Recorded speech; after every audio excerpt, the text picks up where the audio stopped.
Hello race fans and welcome to Disc Golf Daily. Today is Tuesday, March 12th. It's Money Podium Day. Have you smiled at someone today? When you do, let them know you're smiling because Disc Golf Daily got you all caught up with disc golf growth and news in just 10 minutes. Seriously though, thank you for sharing the podcast with your friends. The numbers do keep ticking up. Number one news story of the day. We've got a new stat in town called putting distance. Gannon Buhr led Waco with 1,412 feet of putting distance. Is that a lot? We have no idea. It's the first time it's ever been reported. Anyway, we officially have a new stat though. That breaks down to an average of 353 feet per round, or an average putt of 20 feet. That seems about right Actually, that seems short. I'm going to bet that gets beaten at the next event. Our number two news story, PDGA Waco coverage page. They've got results, round ratings, hole-by-hole scores. They've got links to the Disc Golf Network and the post-produced coverage links for Jomez and Gatekeeper. They've got recap articles for each day. I love having all of this in one place, and I love how fast the articles came out. Great job on this one, PDGA.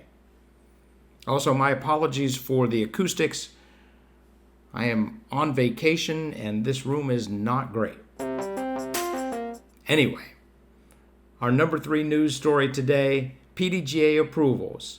The Helix 2 basket by RPM Discs has been approved by the PDGA. You should check out the link in the show notes. The steelwork on this basket may be the most beautiful basket design I've ever seen.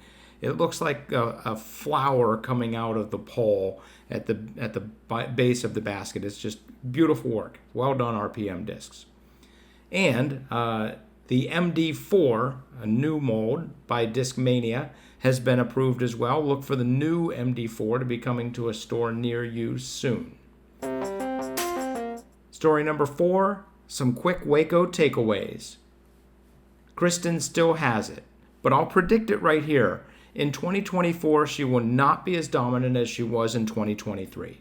The field has too much depth and promise. I wouldn't bet against her being the player of the year, but it will be closer. The MPO field depth is insane. It was insane last year and the year before, but it is official now. The made the cut and the cashed any number of times in a row is going to be a significantly relevant stat. So many great players did not make the cut. Wow. And Greg Barsby is still really fun to watch. He's got a very infectious smile. And I will say, if I'm 120 feet away and I've got to get the disc in the basket, I might just be calling on the one-time Barsbarian to put the nail in the coffin. Thank you, Greg, for sharing your smile with us on the Waco coverage.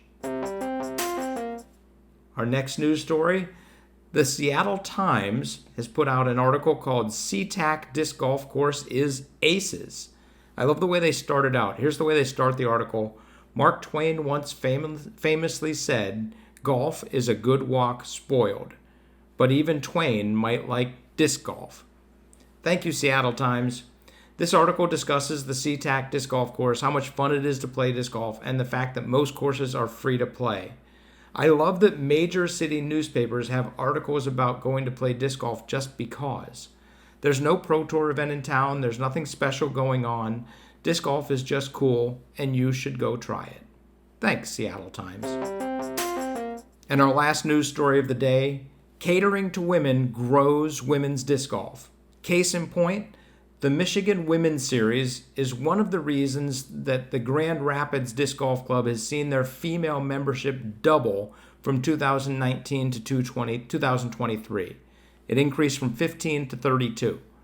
While those numbers may not be large, according to sabbgy, it has had the effect of putting more women in positions of leadership and created a conversation statewide amongst those women. This increase in women in leadership has brought increased dialogue and understanding on how all events can be more inviting for women. And to put a nice bow on this story, they raised over $3,400 at their one-round fundraiser this Saturday. If you live in Michigan and you're a woman and you want to play disc golf, there's a great group of people waiting for you. Well done, Michigan Women's Series. Keep it up. And if you've got a women's disc golf growth success story you want us to share, shoot us an email at discgolfdaily@aol.com.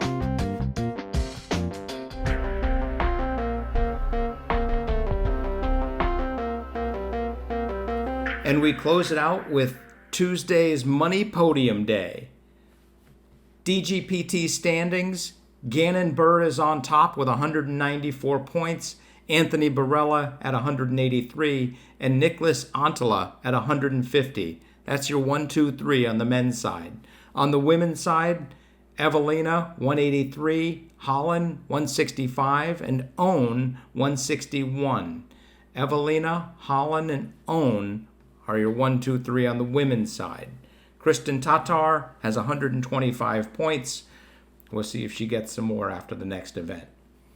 Something that I'm tracking this season that I think is really fun to see, the ratings cash line. If you want to cash as a man at the chess.com or Waco, well, chess.com was 1019. At Waco, it's 1022. If you want to cash on the Pro Tour, you have to average 1020 or above. That's kind of crazy.